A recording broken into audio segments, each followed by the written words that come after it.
not everyone who says Lord, Lord. You see, ngoba uJesu uyazi bazalwane, baningi abantu abambizayo, baningi abantu abathi inkosi inkosi, baningi abantu abaziveza kwangathi bayamazi uNkulunkulu, baziveze kwangathi bayakholwa, baningi abantu abanjalo, kodwa izenzo zabo azisho, izenzo zabo azisho, kodwa kona kubuke kangazuthi bayamazi. So uJesu uthi akusibo bonke abathi inkosi inkosi abayongena embusweni wasezulwini, but he who does. So it's a personal choice.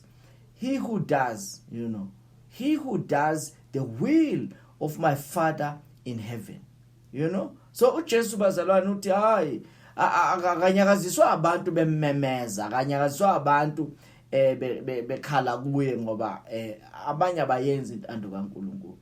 Uthi he who does the will of my Father in heaven. So uthi many will say to me in that day, yabona ke manje ngalolo suku bayovela abantu, ngalolo suku many will say, abaningi bafike bathi, Lord, Lord, we have not prophesied in your name and cast out demon in your name and done so many wonders in your name. But awukanta senzanga yini imihlolo, sakhipha ama-demons, saprofeta ngegama lakho? Then I will declare to them, I never knew you.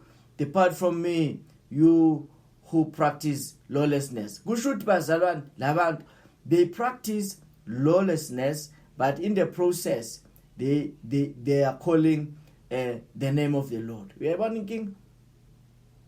Benza izinto eziphumile entandweni kaNkulunkulu kodwa bayambiza. Ngamanye amazwi labantu ama-religious activities, they pray, they read the word, they preach, they prophesy, they do signs and wonders, kodwa they are not in the will of God. Yabona? So uJesu uthi ngalolo suku I will tell them, I never knew you. Abhlungu lamagama bazalwane. Sesigijime kangaka. Sigijime kangaka egcineni athi I never knew you. Why?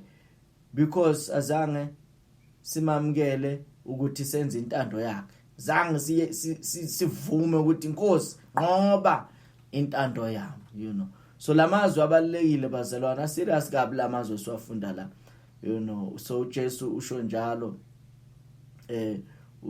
uJesu. Nalapha ya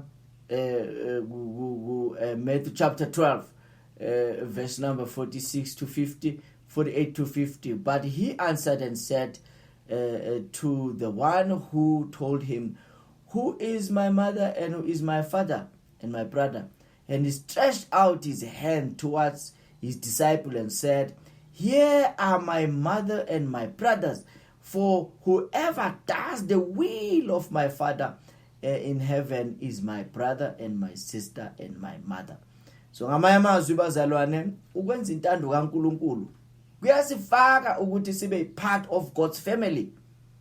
uJesu uthi hey, ungathi umama uyangifuna, umama wami, ubhuti wami, usisi wami ula kwabanza intando kaNkulunkulu. So ngamanye amazwi uJesu uthi abantu abayifamily yami kwamampela abantu abenza intando kaNkulunkulu. So intando kaNkulunkulu bazalwane yasisiza, yasenza qualified to be a part of God's family, part of God's family. So ingakho kubalekile ukuthi uyilambele, uyifunisise, uthi ungayithola bese uyayenza intando kaNkulunkulu, intando kaNkulunkulu. Uthini uPaul bazalwane encwadini Ephesians chapter 6, mayikhuluma nabasebenzi, bound servants, khuluma nama employees, uthi ke uPaul verse 5 and 6 uthi bound servants, be obedient to those who are your masters, right, according to the flesh. So laba baniphethe abanholayo njoba kukhona sebaqalile babuyelile emsebenzini, njoba kusase lockdown nje bakhona babuyele emsebenzini, you know, abanye basazoqhubeka nabo basazosebenza, abanye kudala abaqalile, abanye abavalanga, you know. Ukhuluma nabasebenzi uPaul uthi, bound servants, be obedient to those who are your masters according to the flesh. So abaniholayo ngokwenyama, abaniholayo emhlabeni, abaniholayo emisebenzini, you must obey, you must be obedient to your masters with fear and trembling, you know, in sincerity of heart as to Christ. So niba thobele ngathi nithobela uKristu uqobo lwakhe, because enye into le bazalwane ebalekile ukuthi ke ngeke uvele sewuthi wena uthobela intando kaNkuluNkulu udelela wonke umuntu, disrespect everybody, uhlukumeza wonke umuntu ombona ngamehlo la emhlabeni. No. So uthi nibathobele kwangathi nithobela uKristu uqobo lwakhe, not with eye service, you know, not with eye service as men pleasers, but as bound servants of Christ. Khona abantu bazalwane la emisebenzini ulwela nje ukuziveza ethembekile kulomuntu omphethe iboss yakhe, ulwela ukuziveza ethembekile, kodwa kahle uyazazi ukuthi yena akathembekanga, you know. So ingako uqala ukuba ngathi uyatatazela nyana, ngathi uyawenza umsebenzi ngalesi sikhathi iboss izombona. So leso sikhathi leso so uvela ngazuthi ngempela ikhona into eserious ayenzayo, kodwa nje uma ngabe kungasiloko hoyo kanondaba lo muntu lo, ngalandaba lo muntu lona. So umuntu uthi not with eye service, so ungenzela ukubukwa, you know, as men pleasers. Awujabulisa umuntu la, mara ujabulisa abantu, ujabulisa uJesu. So mangabe uthobela iboss yakhe emsebenzini, usuke ujabulisa uJesu, usuke wenza intando kaNkuluNkulu. Uma ngabe ulalela abakuphethe, you know, take instructions, you know, because you are representing Christ, you know. That is why abantwana bakaNkuluNkulu, they should be different. Even in workplaces they should be different. So ungafani na wonke umuntu, you know. Abanye abantu umuzwa umuntu nje etshela abantu ahlala nabo athi ngizokufonela uma ngifika emsebenzini, ngizokufonela uma ngifika emsebenzini. Usho ukuthini lo muntu? Usho ukuthi yena i-airtime akasayidingi, uhlala njalo esebenzisa imali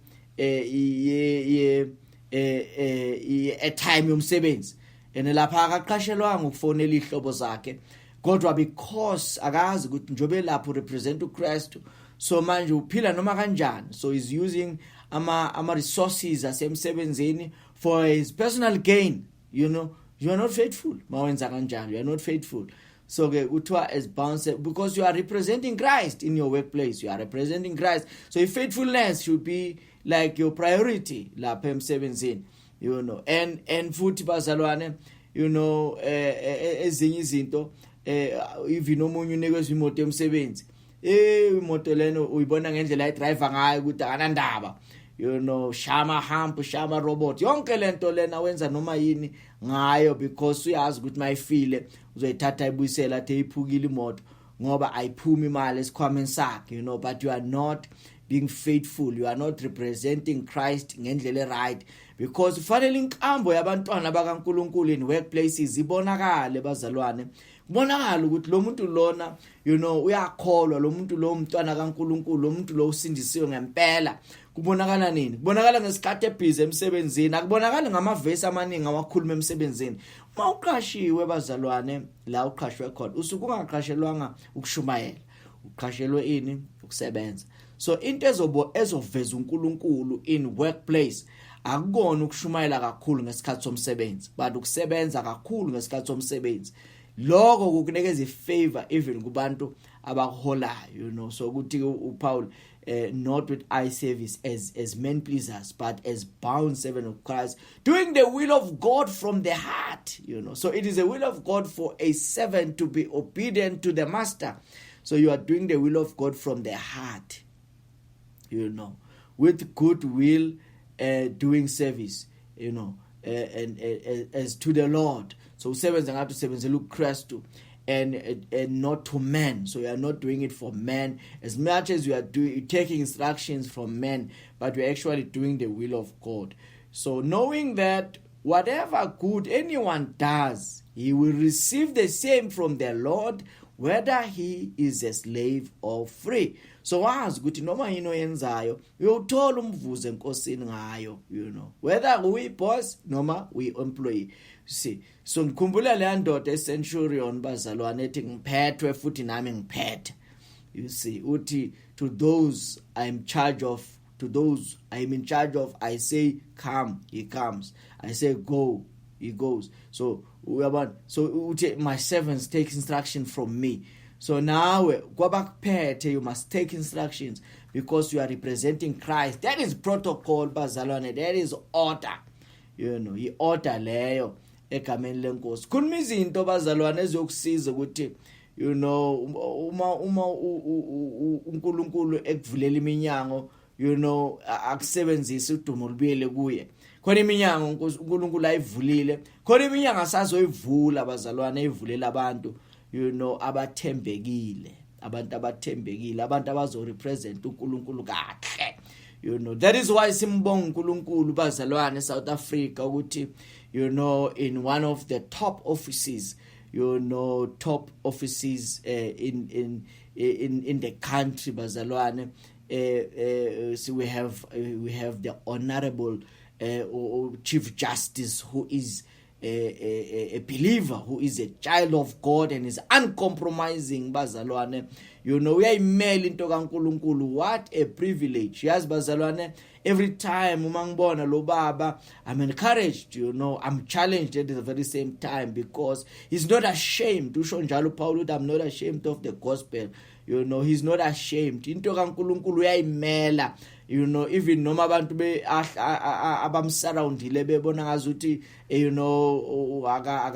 akenzi kahle, abamsupport, but uyayimela into kaNkulunkulu. So umusa bazalwane ukuthi uThixo ayenza umuso ongaka, avule lo mnyango, avulele owasezulwini, avulele umntana kaNkulunkulu. Ingathi uThixo angaphinda ayivule iminyango, avulela abantu balolu hlobo ngoba badingeka.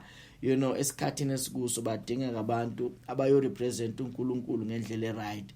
Kuvuka uDaniel balesikhathi, kuvuke nabo Shadrach nabo Meshach nabo Abednego balesi sikhathi esikuso, abantu abangeba compromise ivangeli, but abazo excella in everything they do, in the marketplace. So ke ilapho bazalwane, ilapho. So kuthiwa ke lapha yaku Hebrews chapter 13, 20 and 21 kuthiwa ke, now may the God of peace who brought up our Lord Jesus Christ from the dead, okay, uNkulunkulu wokuthulo wavusa uKristu Jesu kwabafileyo, that great shepherd of the sheep, through the blood of everlasting covenant, make you complete. May he make you complete in every good work to do his will. May he make you complete and pelelise, in every good work, emsebenzini yonke emihle, to do his will. May he make you complete, in every good work to do his will, working in you what is well pleasing in his sight. Working in you, working in you what is pleasing, what is well pleasing in his sight through Jesus Christ, to whom be glory and honor forever and ever. Amen. So may he make you complete in every good work to do his will. Yeah. And pelelise uNkulunkulu emsebenzini emihle, phelele ningashoti indawo, ukuze niyenze intando kaNkulunkulu. So intando kaNkulunkulu bazalwane, we must do it. Intando kaNkulunkulu ikhonela ukuthi we must obey the will of God.